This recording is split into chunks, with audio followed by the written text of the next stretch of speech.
Baiklah, perkenalkan nama saya Rima Hendris. Di sini saya akan mencoba menjelaskan bagaimana konsep dari Gaussian Mixture Model sebagai salah satu project dalam kelas Advanced to Machine Learning. Nah, berikut adalah outline-nya. Nah, langsung saja. Anggapan saja kita memiliki data. Ada 3 fitur data yang dimana 2 data nominal dan numerical dan 1 kata kategorikal, di mana yang nominal ini biasanya ada chemistry score, geology score, dan untuk kategorikalnya ada 2016 kelas dan 2017 kelas. Nah, kedua tipe data ini memiliki persebaran data yang berbeda. Nah, namun bagaimana apabila kedua data ini digabungkan menjadi satu di mixture? Nah, akan menghasilkan satu distribusi data yang seperti ini, yang agak sulit untuk dijelaskan mana yang 2016 kelas dan mana yang 2017 kelas. Nah, berikutnya, eh, bagaimana konsep K-means itu sendiri untuk mengklasifikasi data ini, yang sepertinya terbilang cukup sulit karena kan K-means ini sendiri menggrouping suatu data point berdasarkan jarak terdekatnya antara poin tersebut dengan centroid menggunakan Euclidean distance dan tidak melakukan estimasi perhitungan covariance cluster, sehingga perhitungan untuk penentuan untuk clusternya akan menjadi invalid. Nah, lalu ada sebuah metode probabilistic model yang menjelaskan bahwa pada satu dataset itu terdapat 2 atau lebih Gaussian distribution, di mana Gaussian distribution ini akan dijelaskan sebagai satu cluster. Jadi satu Gaussian distribution itu adalah satu cluster.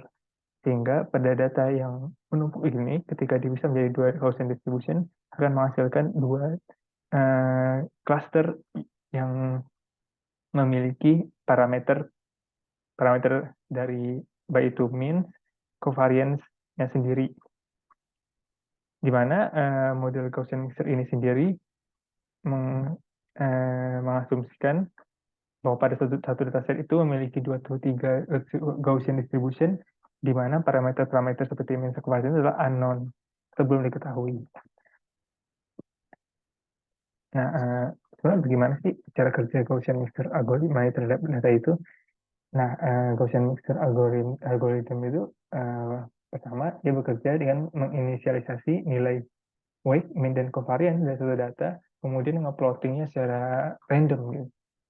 Artinya sama seperti K-means atau K-mean, di mana centroid pertama ditentukan secara random, seperti dapat dilihat pada gambar pertama.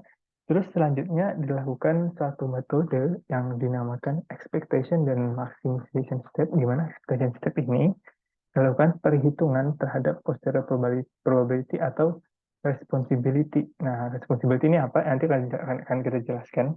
Di mana responsibility ini akan menghitung akan menghitung akan menghitung log log log likelihood dari dataset kita, di mana nanti akan dilakukan maximization step untuk menghitung kembali nilai weight, mean, dan covariance yang baru berdasarkan responsibility yang didapatkan pada expectation step ini sendiri. Sehingga data means dan covariance itu akan terus diupdate hingga mencapai suatu toleransi, di mana log likelihood ini lebih kecil dari toleransinya, sehingga dianggap sebagai convergence. Nah, inilah hasil akhirnya. Nah, mari kita membicarakan mengenai expression dan maximization method yang digunakan sebagai dasar dari algoritma Gaussian mixture method ini sendiri. Nah, di mana Gaussian mixture ini, hal yang pertama perlu diketahui itu adalah mengenai ZK, yaitu binary random variable Z, yang mana memiliki satu one of key representation, di mana particular elemen ZK ini sama dengan pada satu matriks itu sama dengan 1, dan untuk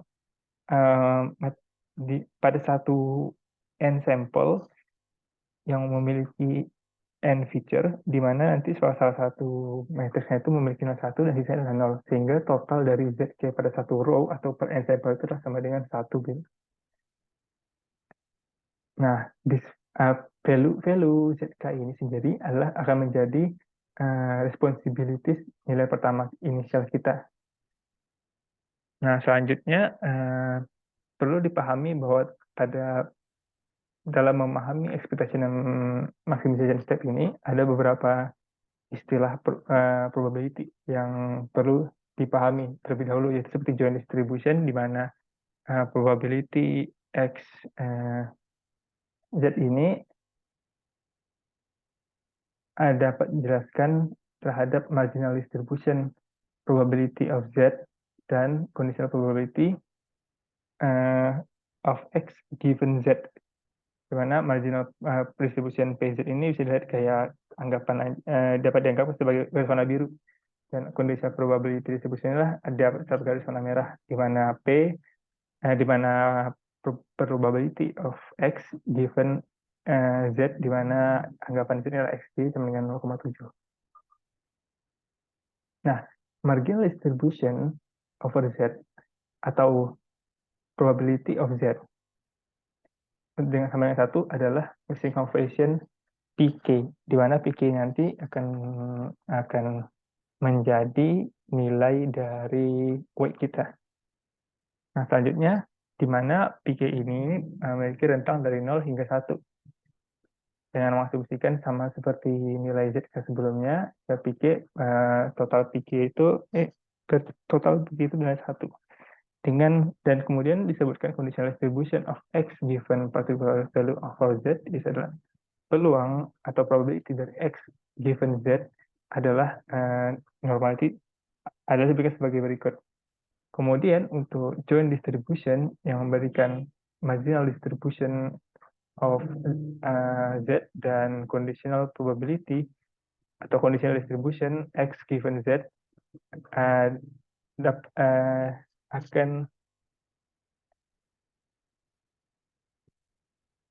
akan mendapatkan suatu nilai, yaitu marginal distribution of X atau PX ini sendiri, di mana nilai dari missing coefficient ini di dot product dengan nilai dari conditional distribution X given Z ini sendiri, yang menghasilkan formula berikut.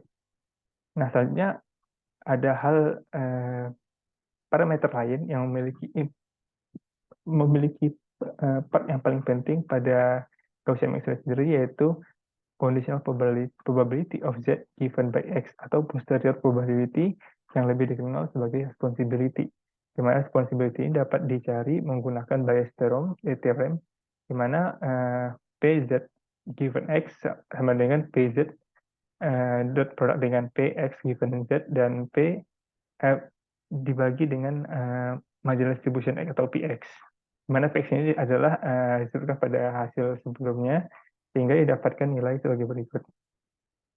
Nah, untuk lebih memahami bagaimana konsep dari marginal distribution atau conditional distribution ini sendiri pada suatu data, bisa dilihat berikut bagaimana distribution dari PX itu adalah yang dengan garis biru, dan warna hitam ini menjelaskan probability X given Z didapatkan dengan P marginal distribution of Z gitu. Nah, dari beberapa tersebut, dan maka dapat dijelaskan bahwa log likelihood dari fungsi Gaussian mixture ini sendiri adalah dijelaskan pada formula berikut. Namun, untuk mencapai tahap maksimum likelihood ini sendiri, terdapat ada masalah, yaitu yang disebut oleh singularitas, di mana singularitas ini terjadi apabila pada ketika kita mengaitkan Gaussian pada satu titik menggunakan maksimum likelihood, kita akan mendapatkan spiky Gaussian yang dimana memiliki varian 0 atau varian 0. Nah, varian 0 ini akan mempengaruhi likelihood menjadi infinity, di mana varian 0 ini akan mempengaruhi pada formula di mana diberikan pada varian J ini 0, maka denominator 0, maka menghasilkan likelihood yang infinity. And the model become overfitted. Nah, selanjutnya dengan melakukan derivatif dari log likelihood terhadap mean covariance-nya, maka didapatkan perhitungan means atau centroid dari Gaussian mixture ini sendiri, dan didapat juga perhitungan terhadap covariance-nya. Dan berikutnya juga didapatkan nilai dari weight-nya, di mana weight-nya didapatkan dari NK atau effective number of point assigned to cluster K. Nah, berikut komponen of learning, di mana untuk komponen learning, hipotesis kita menggunakan expression estimation method, dan parameter yang mempengaruhi perubahan terhadap Gaussian mixture sendiri ada covariance dan responsibility yang akan mempengaruhi inisialisasi nilai mean, weight, dan covariance-nya sendiri.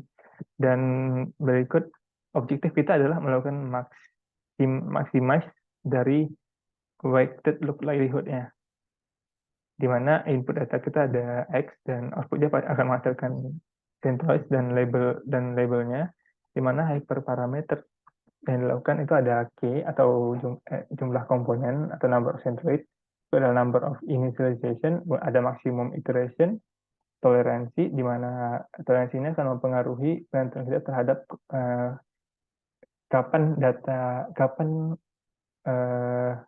satu iterasi itu dianggap convert, di mana nanti itu ada non-weighted log likelihood dikurang dengan non-weighted log likelihood di iterasi sebelumnya. Terus ada covariance type, yaitu ada full type, spherical, and diet.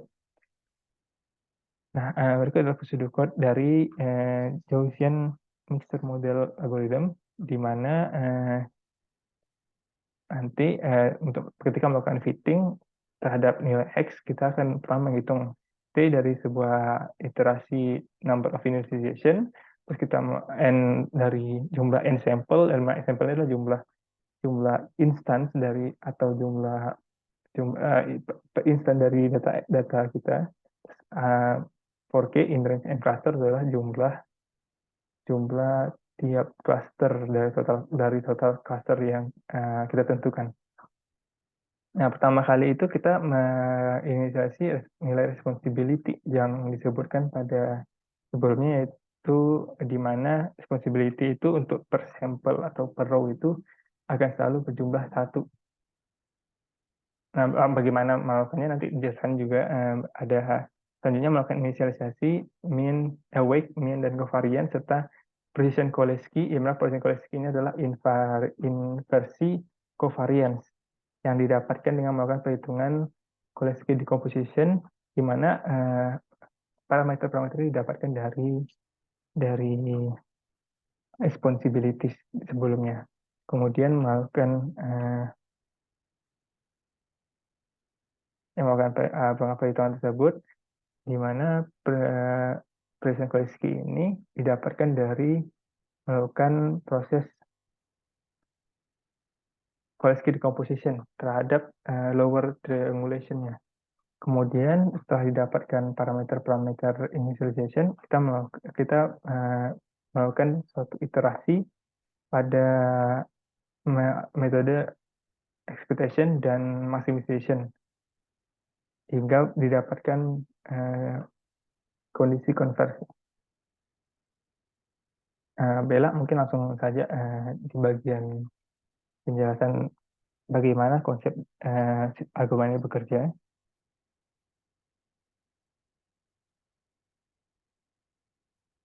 Nah, di sini saya melakukan pembuatan data dari dataset sklearn yang Matplotlib, di mana terdapat 2 cluster dari persebaran data yang dapat dilihat bahwa satu cluster itu density-nya cukup besar dan berkumpul satu titik, dan satu sisinya density-nya agak tersebar gitu.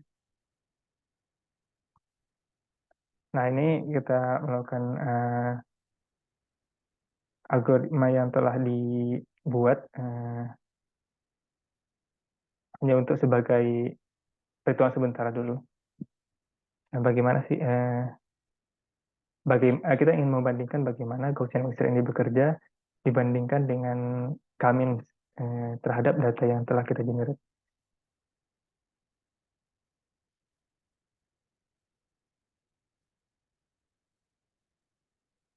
Nah, berikut adalah persebaran datanya ketika labelnya dihilangkan, di mana kita tidak bisa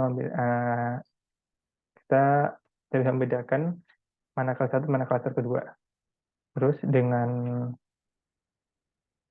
kita membagi antara K-means dan Gaussian mixture.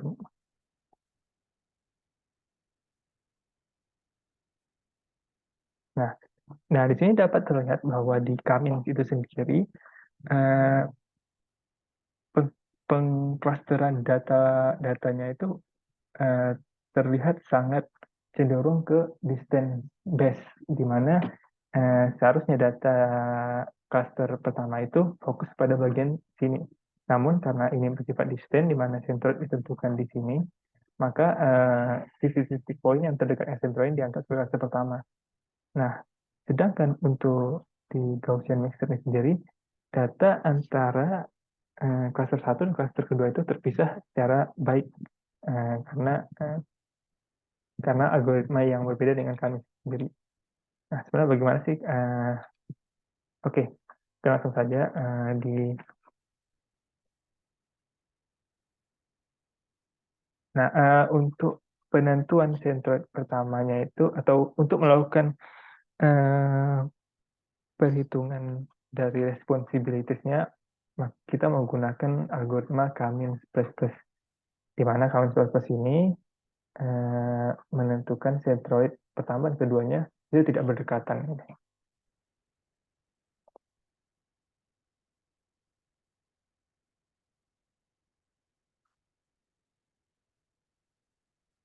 Nah, jadi seperti ini bentuk responsibilities itu. Responsibility itu adalah merupakan dua dimensi array, di mana ini menggambarkan per n sampel atau per data point, di mana nilai satu akan diassign ketika per sampelnya itu memiliki cenderung ke klaster pertama atau klaster kedua. Nah, apabila dia poin pertama itu lebih cenderung dekat ke klaster pertama, dia akan mengassign nilai satu. Dan apabila data poin tersebut lebih dekat ke klaster kedua, maka sini akan menjadi satu, data pada row kedua. Nah, untuk sisa data yang lain adalah apabila kita memiliki tiga, tiga feature, makanya satu nol nol, atau empat feature satu nol nol nol gitu. Nah, yang mana total dari satu row itu adalah satu gitu.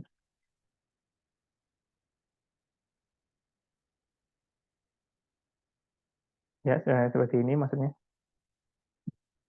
Jadi ketika row 1 dan row 2 dimensinya 0, nah, itu artinya row kedua lebih cenderung mendekati cluster kedua atau centroid kedua. Nah, selanjutnya kita melakukan perhitungan nilai dari NK, means, di mana NK ini nilai dari responsibility yang dijumlahkan secara per kolom. Jadi 71 data itu cenderung ke klaster pertama dan 79 data itu cenderung ke klaster kedua. Dan means ini merupakan centroid dari tiap klaster.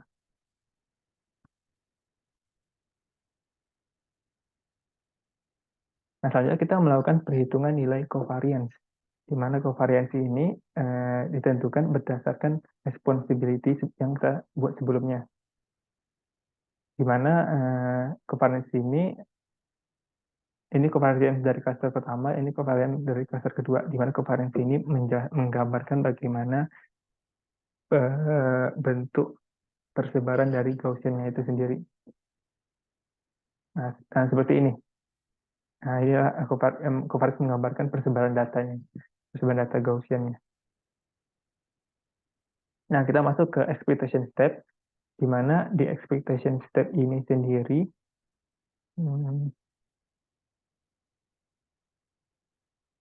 seperti yang sebelumnya, kita melakukan perhitungan untuk mendapatkan estimated, untuk mendapatkan weighted log probabilities atau weighted log likelihood-nya. atau kita mencari nilai ini di expectation step itu.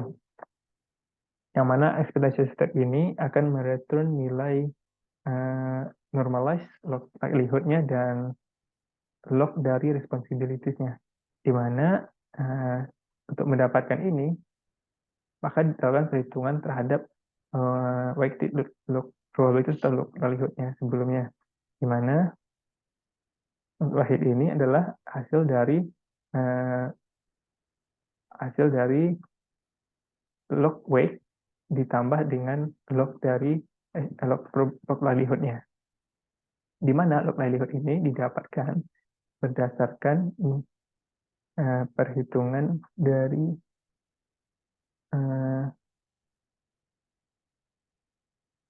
penentuan dari log determinannya. Kita lebih ke atas lagi. Enggak.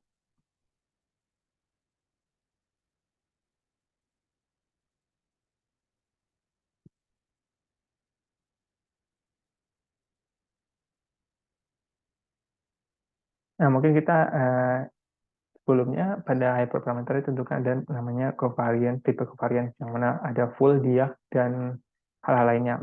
Di metode ini kita lebih fokus ke bagian yang full, di mana full ini akan menghitung nilai covariance dari nilai responsibilities-nya dan mendapatkan nilai precision Koleski atau inversi covariance yang didapatkan dari perhitungan Koleski decomposition. Nah, precision Koleski ini nantinya akan berguna sebagai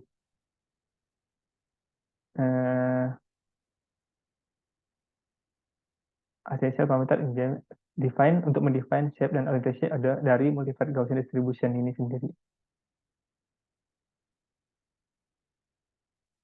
Dan Koleski decomposition ini atau precision Koleski nanti ini adalah salah satu hal yang mengapa expectation dan maximization step ini dipergunakan demi mencegah yang namanya singularities yang tadi menjadi permasalahan dalam melakukan untuk memaksimalkan log likelihood-nya. Dimana dengan sendiri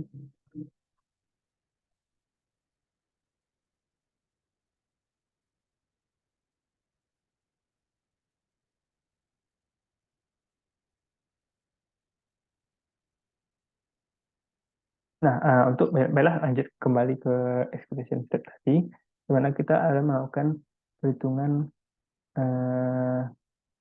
log determinannya, di mana log determinan ini akan ditambahkan dengan akan dipergunakan untuk mencari log likelihood-nya atau log probabilities-nya, di mana nanti akan menjadi setengah dari n feature-nya dikalikan dengan log 2pi ditambah dengan log probabilities dan ditambah dengan log determinan, di mana log probabilities di sini didapatkan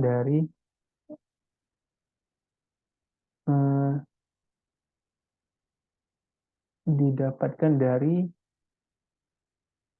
kuadrat dari Y ini, di mana Y ini menjelaskan mengenai transform setup point dengan mengkalikannya dengan precision Koleski tadi atau Koleski matrix tadi, melakukan dot product antara nilai X dan precision Koleski dikurang dengan dot product antara mean atau means-nya dengan precision Koleski-nya.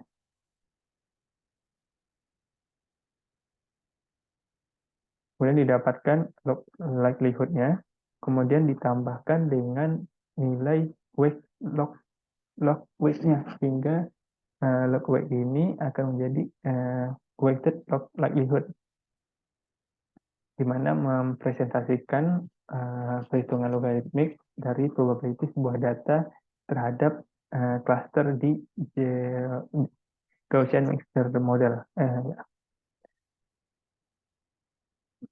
Nah, hasil dari estimated likelihood probability ini adalah nilai yang akan menjadi predik probanya atau probability untuk menentukan kecenderungan suatu data point itu masuk ke klaster yang mana. Nah, nanti mungkin akan kita jelaskan. Eh, langsung saja di bagaimana.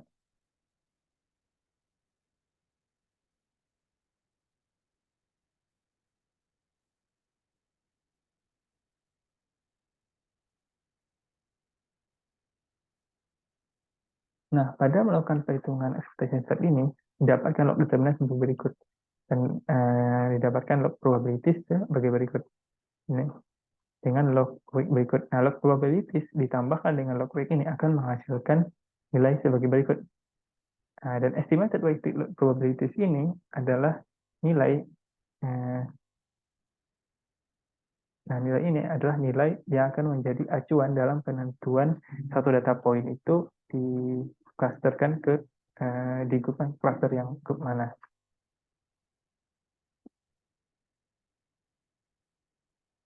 Nah, selanjutnya untuk menghitung eh, untuk menghitung kapan data kita mencapai titik maksimum dari log likelihood ini, maka dari weighted log likelihood ini sebelumnya dinormalisasi sehingga didapatkan probability normalization log probability atau normalization log likelihood, di mana ini nanti akan dikurangi nilai-nilai dari ini akan dikurangi dari nilai normalized log probability di iterasi sebelumnya, di mana apabila eh, pengurangan atau perubahan dari normalized log probabilities ini dengan normalized log probabilities di iterasi sebelumnya lebih kurang dari toleransi yang kita tentukan atau 0,001, maka dia dianggap convergent. Dan nah, di maximization step ini kita melakukan perhitungan kembali nilai means, weight, dan covariance serta precision Kolinski ini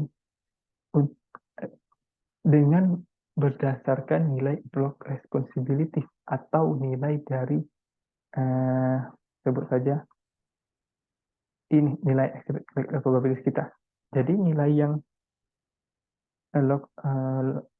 weighted log likelihood kita ini akan menjadi acuan untuk menentukan titik means atau titik centroid berikutnya dengan covariance berikutnya.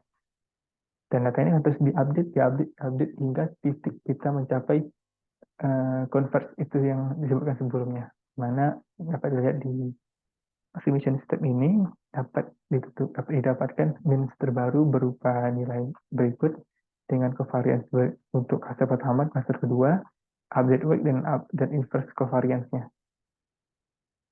Nah, berikutnya kita lakukan fungsi predik, di mana predik ini akan mereturn data weight log probabilities, yang mana weight probabilities ini akan ditentukan argmax-nya, di mana let's say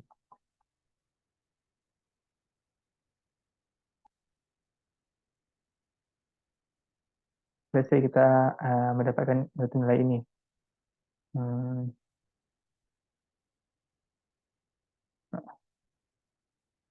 Mungkin kita coba ini.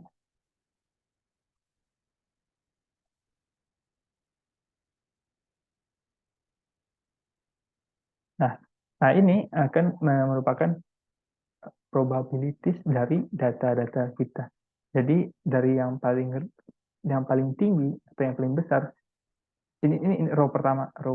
Nah, dari row pertama ini datanya cenderung kemana? Cenderung ke cluster yang mana? Nah, apabila nilainya lebih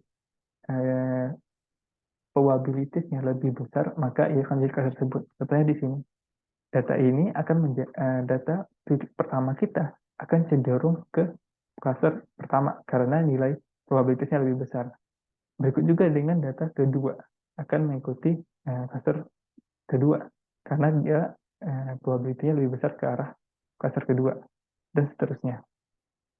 Nah, kita lebih mudah menggambarkannya dengan melakukan eksponensial.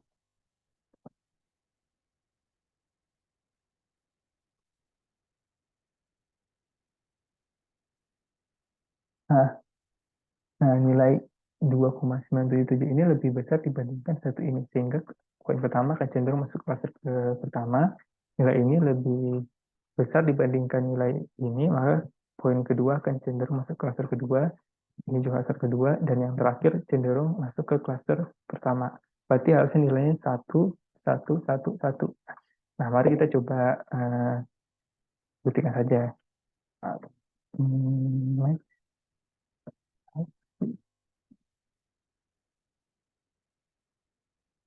Maksudnya satu, yuk, 0, 1, 1, dan terakhir 1, 0. Nah, ya benar.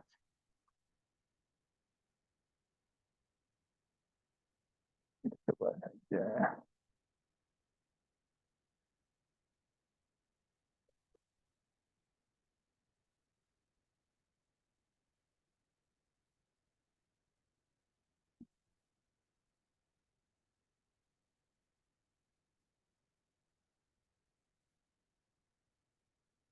Ayolah kita coba yang pertama itu tanpa max. Terus yang kedua dengan,